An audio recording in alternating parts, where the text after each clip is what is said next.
How special winning that? Yeah, it was really character building, wasn't it? Like, we were down all day. We spoke about it 3/4 time. We had to be a bit braver with the ball and just with the way we were playing. And the resilience the group showed was amazing and great to get away with it.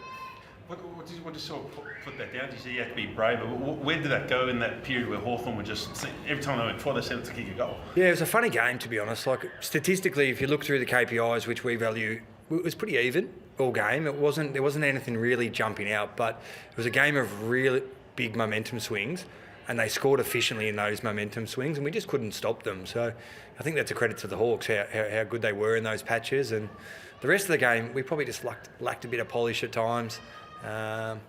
But to be able to turn it around is the most pleasing thing. And the pressure in that final quarter, I think you out-tackled them 29-12 and ended up winning that stat by 20. So that was probably a big feature of the game too, wasn't it? Yeah, we knew it was going to be significant against the Hawks. The way they attacked the game, they're really aggressive offensively through the corridor. I think we saw that.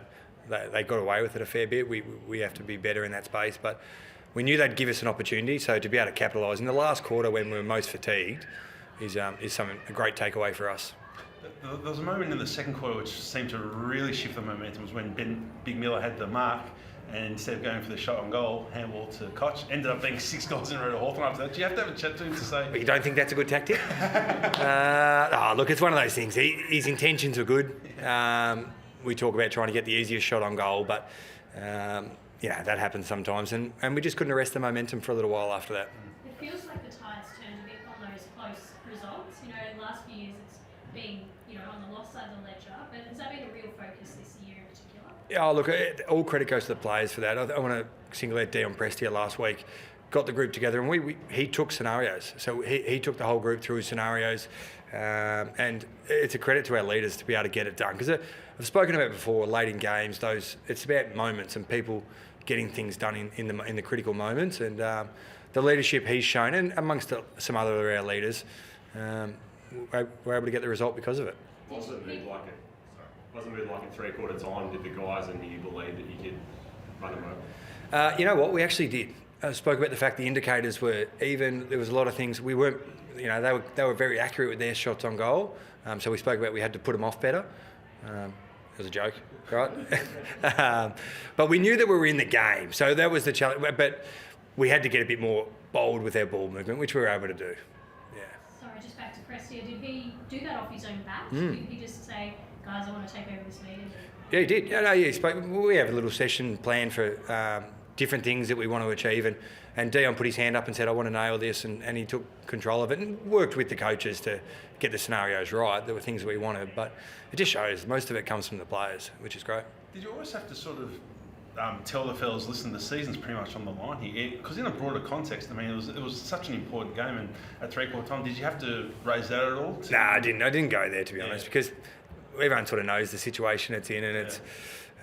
It was more just about what we had to actually do to get the game back on our terms. The young Coulthard gave you a bit of energy off the bench, didn't he? How cool was that? Look, just rap for him. They obviously took, I think, Granger Brass off. So we took Youngie out of the game just as a tactical substitution. And Matty showed us what we've seen at VFL for the last 5 weeks. His run and work rate and and he really connected our forwards a few times, didn't he? So I think he gave our players a fair bit of energy coming on as well. Taranto really stepping up in the last quarter, similar to that St Kilda game. Yeah. Really led to charge. Yeah, he's probably a testament to how fit Tim is, just that he's able to continually, I think I've said this before, that he just keeps going over and over. So the work rate he'll show you in the last quarter is the same as the first quarter. He's a real leader, and the fact that he steps up when we need him to.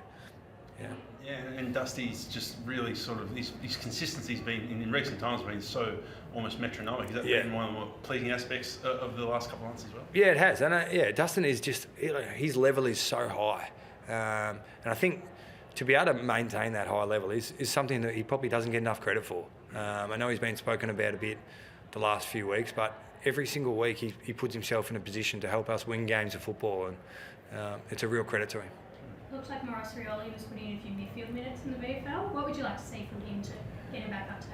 Yeah, so we just thought we'd look to evolve Morris's game a little bit. The reality is we know how good a pressure forward he is, one of the best in the competition, but we're just looking to grow his game a little bit, and he was really excited about that as well, and I think he had an impact in the VFL game playing there. Any injury concerns? I think we're all clear, Tim. Yeah, all clear, which is a good result. Thanks, guys. Cool. Nice. All right.